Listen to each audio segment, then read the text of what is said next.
escolha. E ele me permitiu tomar essa decisão. Ele não me culpa de ficar falando, eu te avisei. Nossa família é maravilhosa, sabe? Eu tenho um filho de 14 anos, uma filha de 7 anos. São 2 crianças incríveis e eu sou muito grata ao Senhor. Eu tenho muito mais do que eu mereço, sabe? Mas eu me emociono porque talvez hoje eu pudesse ter tido mais filhos. Não sei.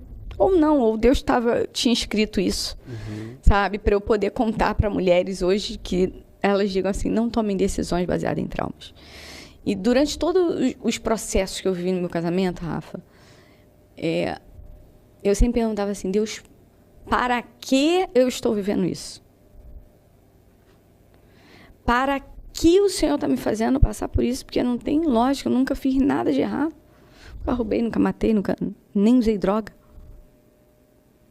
O que eu fiz de tão errado para passar por tantas adversidades? Tinha só 19 anos, Rafael. Um pai que me amava, uma mãe que me amava. Por que eu estava... Entendeu?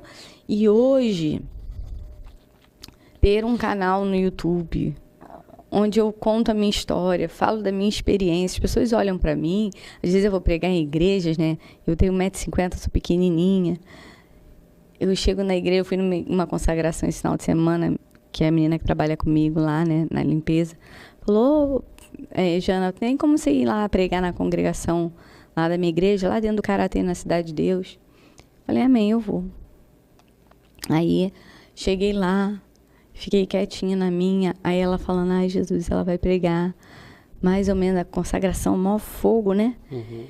E aí eu cheguei lá, fico quietinha na minha, sabe?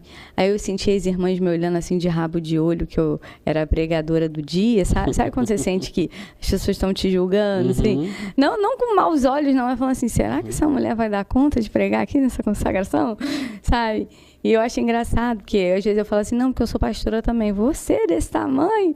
Brincam comigo, né? Não dizem que eu sou pastora, porque eu não pareço ter características de pastora, de ser uma mulher que fala alto, que...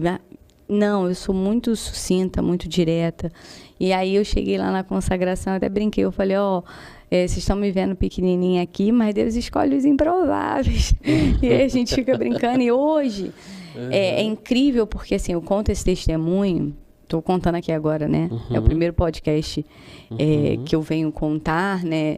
Abertamente, e você vai ver, porque eu não vou ver porque vai postar no teu canal, mas você vai ver o tanto de comentário de mulheres dizendo assim, nossa, como esse testemunho me ensinou que eu tô errada. O que eu mais recebo no meu canal. Nossa, pastora, eu erro tanto no meu casamento, por isso meu marido ainda não se converteu. Porque eu precisei viver essa história para poder ajudar outras pessoas a serem libertas nos seus casamentos. Sim, então, certeza. eu digo que toda a dor que a gente passa é para a glória de Deus. Nesse caso, eu nem orei. Eu não perguntei a Deus o que Ele queria. Olhando para a dor. Tomou decisão, meu Deus. Hoje, qual é a consequência disso? Eu tenho que conviver com a decisão de nunca mais poder gerar. Ô, pastora, mediante tudo isso que você passou, né? Nunca nessa vida. Nunca nem quis, assim. Nunca sonhei com isso, nunca me imaginei, pastora. Nunca. Uma coisa eu tinha certeza. E eu tenho até hoje. Eu sou uma serva. Se você virar para mim e falar assim hoje, tá? Pastora, a minha igreja está sem pastor esse mês, vai viajar, a minha pastora vai viajar e eu preciso de uma pessoa para pregar 1 mês aqui na igreja. E eu puder vir, eu vou fazer. Pode ser a igreja que for. Porque eu estou aqui para servir. Independente de bandeira.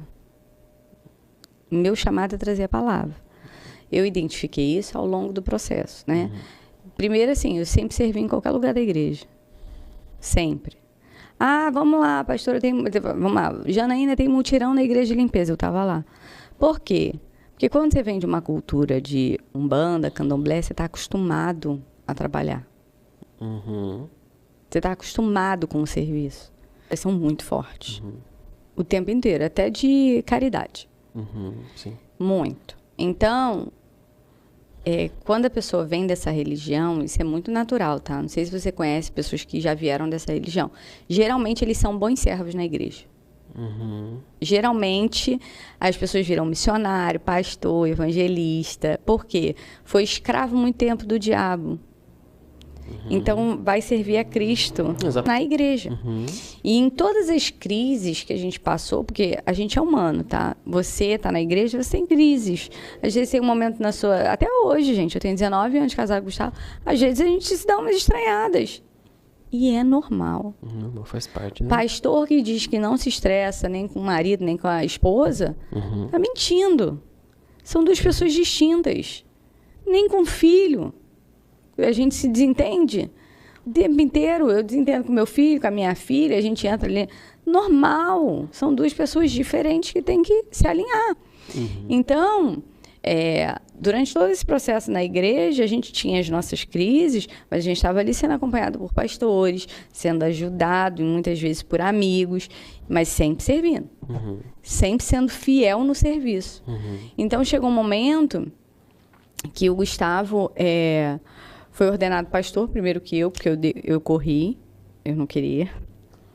Ele foi ordenado pastor antes de mim, 2 anos antes de mim.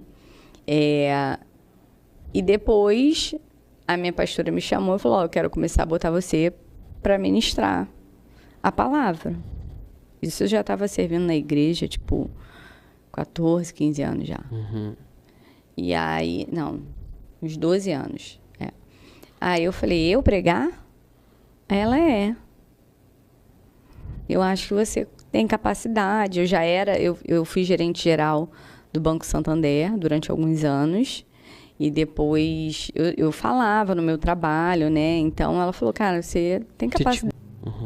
E aí eu falei, tá bom. Eu não sou de correr, de responsabilidade.